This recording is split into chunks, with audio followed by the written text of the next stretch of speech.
Friday morning. I think it's cold, so I've got my big thick coat on, although it's not windy. But randomly the wind's going to change direction today, and it's actually going to blow some rain in as well, which is a pain because things are just starting to dry. Not enough to do any field work, but it's certainly, things aren't shining anymore or looking silver.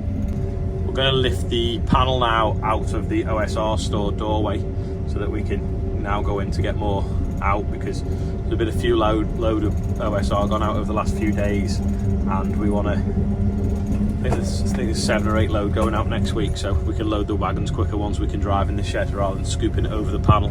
But we have to put the panel in to give us extra space to be able to fit in what we've put in. Just tighten these straps up now so hopefully it lifts square.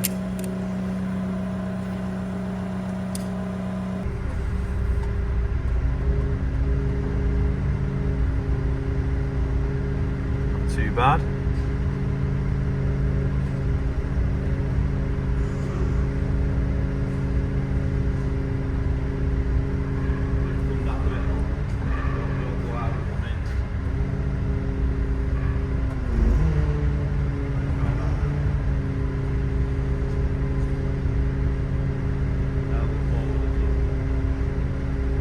Yeah, you have to.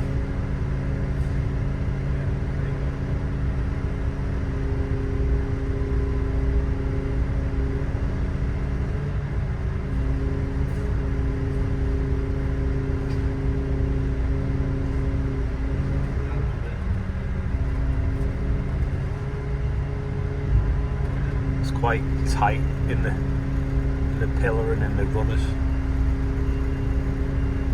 Once it clears that side, we can boom in.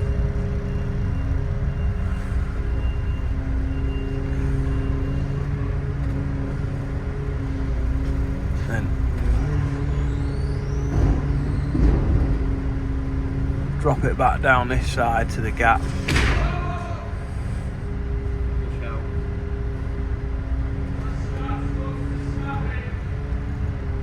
The yellow one? Right.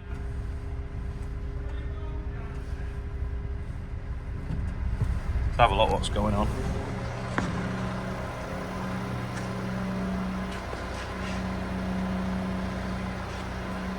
Just have to slide it down here slowly now and hope it goes and doesn't jam.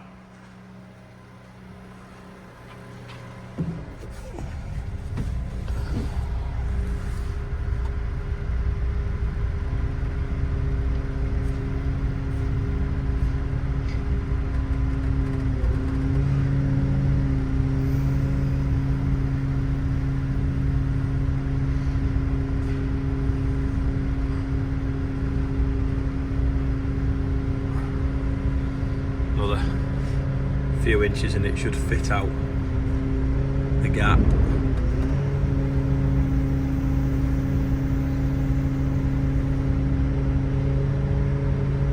That's it now.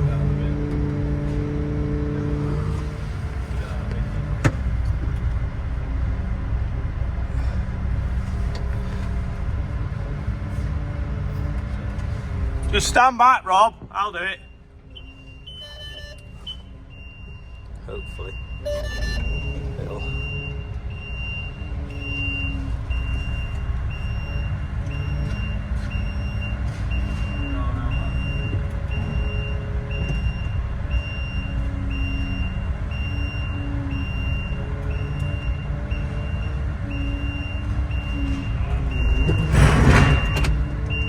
go. I'll feel another strap on it. Put a block of wood under it and put a strap on it.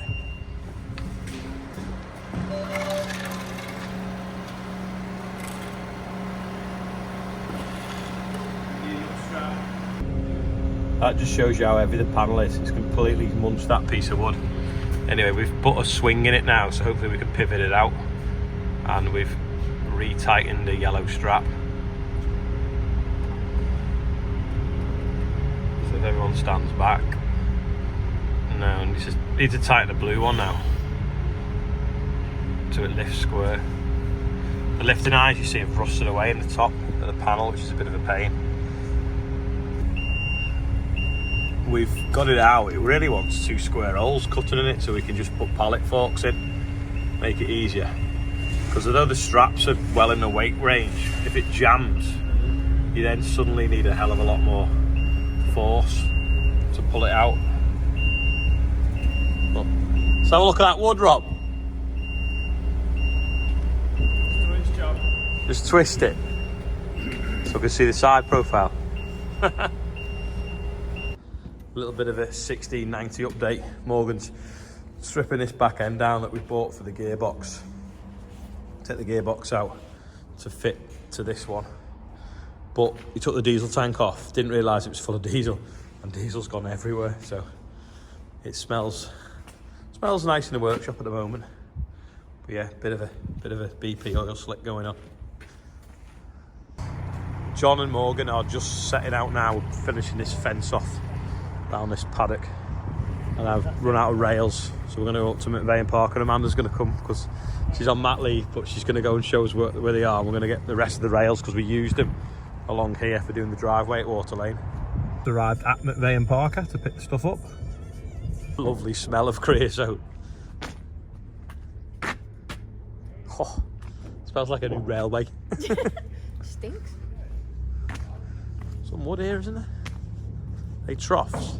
Water troughs. What's that? Rubber. That is stocked wood. Like cladding gates and like hand-in facilities. Oh, so you can like cabling. wash it off easy. Yeah, yeah. It's really robust as well. Ice baths. Ooh, drainage. Drums of creosote. Really competitive on that at McVeigh Parker. Let's have a look. Ooh, little metals. How many depots have they got? 8 nationwide, from Scotland down to Devon. Well, they're like 20-foot rails. They're long, them, aren't they? Say on it. 4.8 metres. So. Oh, nearly 5 metre rails. Oh, look at that.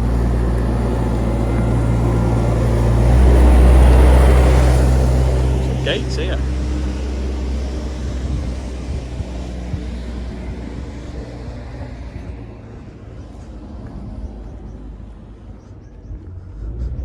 They'd make nice chip, wouldn't they, chipping them?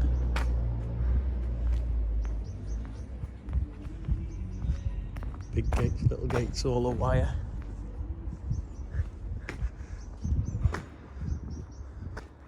Big square posts, small gates, wooden gates.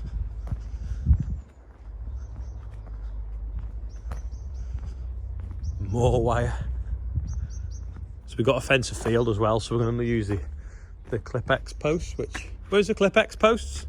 In the container. All right. Oh, them gates smell lovely. Not creosote, but they just smell of nice timber. Go and find the Clip-X posts.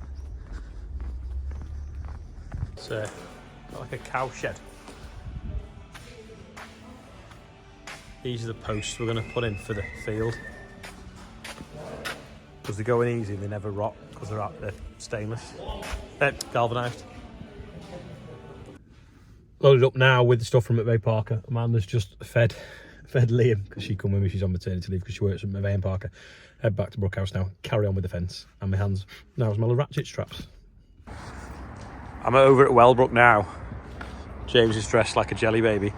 This is where John was tidying up the other day, and it's a really... Well, if I stand over here, you'll see. It's a really big space. It's not quite parallel. It's 22 foot wide up there and about 20 foot wide up here, because this building for some reason hasn't been built square with that one. But I was thinking we could reuse that steel and carry on, but because it's not parallel, it's a bit of a wasted space. So what I might do is cut these steels out and then resize them and cut them down and use them over that side. So that instead of the roof being tied back into that building, which obviously is not ideal, have a pillar here. Show you from the other direction, it'll be easier. Cut that steel out, realign it there, then mag drill to that steel a bracket to put the timbers across, and then you've got 1, 2, 3 steels there. I would only need to buy an extra 1, 2, 3, 4. It's 5. I'd only have to buy another 2 steels, depending on how far we went, and bolt on, and then we could then, obviously this roof's knackered, re-roof that across, and it'd be good then. You could come in and park the header in there.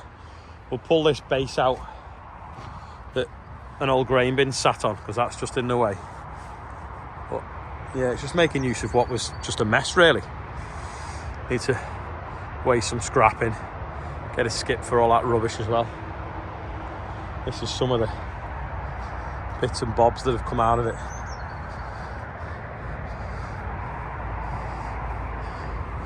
That'll probably compost down most of that, to be honest. Most of it's timber and sods and bits of weed and stuff.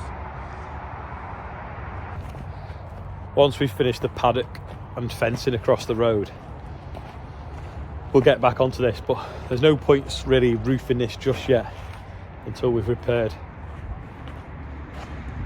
skylights in the gutter, in the one that's got the straw in.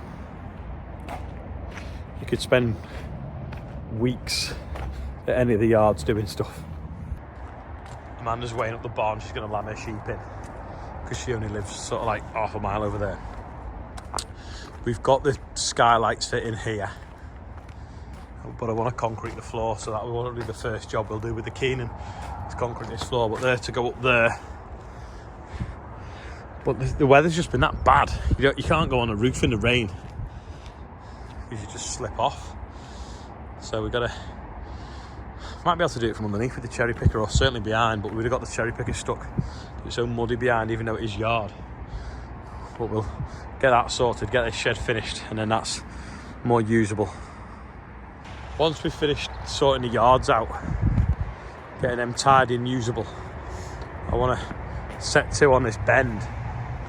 I think it's probably the council's fence, but I don't think they'll ever maintain it. But cut all these bits of dead, well, probably still alive, sycamore out, and then straighten this fence and weld it up. Make this a better grass verge than a pile of ivy with potholes in and weeds and litter, and have this nice that can be mown with a nice white estate fencing, would you call it, round it, around the bend. It'll just make it look a lot smarter. But it's not going to be a 5-minute job.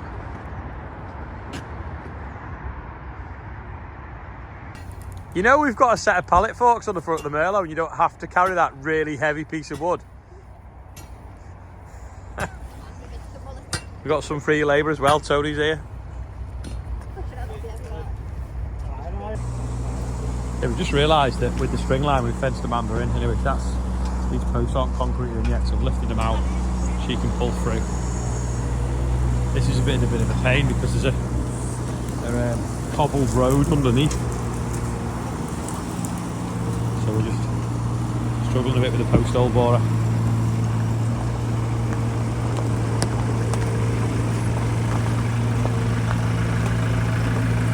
Easy.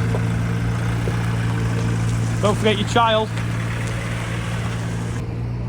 Still in my car asleep. Been asleep for about an hour. Yeah, not really what you want are a pipe going or a seal going or something, and it dropped all its oil with a concrete mixer on the front full of concrete as was concreting the posts in at 10 to 5 on a Friday night. What are we doing? Anyway, Rob's coming with the other Merlot. We'll get the forks in the front, lift the mixer off, spin it round, and then get it empty and cleaned out. And we've rung Malpas, and they're going to be in about half an hour and see what they can do tonight, or just fix it in the morning. But what a pain. Because no horses ever ride in the corner, and this keeps getting knocked over. We're going to just not have a corner. We're just going to... There, John. We're going to put a post here, and then that means that it just makes this a bit wider for turning in. That's not going to be in the way. So, anyway, they're on the way to that Merlot, but Rob's coming, and we'll take the mixer off the front, carry on and get these set, let it go off, and then nail them up on Monday when the concrete's gone off. It's starting to go dark now, but hopefully we'll get the mix out and get all these concreted, and then we'll load the mini digger back up on the trailer. But yeah, it's going to be well better about that post there. So simple then, but they work. Thanks to Nick for lending it to us and complete with the digger. Rob's arrived. Let's see now, can we lift this off these forks? Take it down the yard, turn it round, spin it round, and then hopefully we can carry on. That's one, lift it, up, up, up. No, go up and keep sliding in, and hopefully you'll go above the other forks. Up. Right, lift up a bit now. Go on. Boom in a bit. Sorry, boom out a bit. Right, try lifting now. That's it, right, back up now.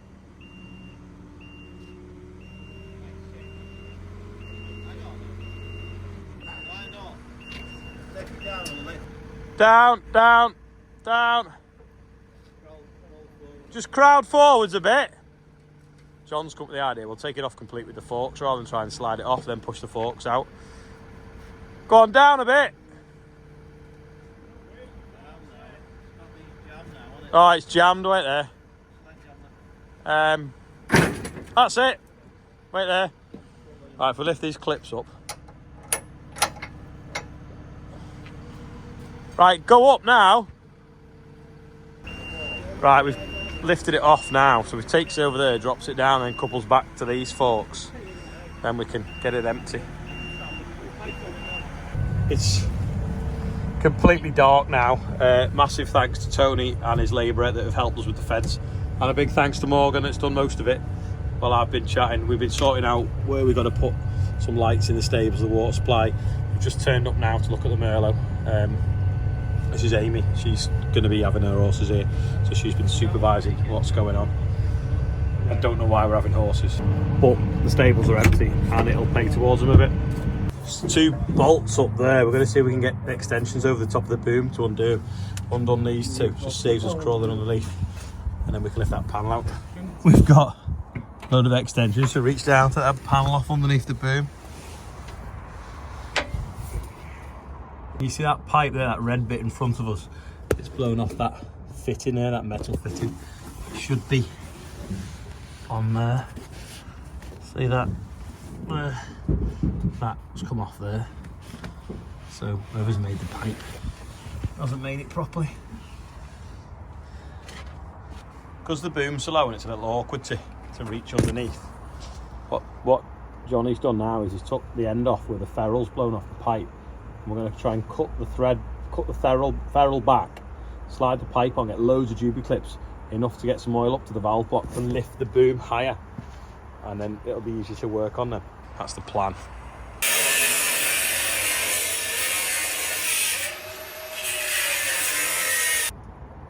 We don't know whether it'll work, but it's worth a shot just to give us a bit more room. Put 3 Juby clips on, dog them up with the ratchet and see what happens. Right, let's see if that stays on with the 3 Jubilee clips dogged up. Yeah, quick lift! Whoa! Whoa! It didn't work. Right, we've unbolted the other end. He's going to pull the pipe out now. And then just get one made up. Just throw it underneath there to lift the boom and then reroute it again afterwards. Back at HQ to do the birthday bumper. It's gone completely dark now. The Merlot, Johnny's took the pipe off completely and he's going to go and get one made up in the morning, stick it on, and then they'll order a proper Merlot one. But yeah, the fitting is just blown off the end, which is what happens sometimes with hydraulic pipes. Anyway, Stan Crossland is 12. Adam Ralston, I think, is 14. Steve Strawberry Blackstone is 46. Ellen Cleater is 1, I think it's pronounced. Sue Sampson's 49. Ted Thompson's 14, Scott Smith's on there, Dafford Griffiths is 40, Edwin Wren is 75, big 75, Rebecca Lindsay is 20, and Scott Smith, Scott Smith, I've said Scott Smith, but there's also Robbie Pig at Farmer Piggy 1855. So do you remember when Martin hit the like when we got to Rickaby's Well, his mum is who got the amateur footage of us hitting the light, the fainting light, the famous fainting light at Rickaby's. So yeah, if you want to watch the combine run, in fact, there is a combine run video. I've edited part 2 of the journey.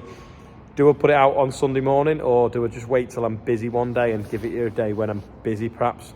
Let me know in the comments what you think. Do you want to see it on Sunday, or do you just want to see it when I've got a slow day and I'll put it out then? What do you reckon? Let me know. Anyway, that is all for today. We've got all that fencing. Massive thanks again to Tony and his labourer, because they were only up there picking some logs up, and ended up helping us with the fence. But we've got it done. And John's cold, he can't sit in his hands as well. Right, see you tomorrow.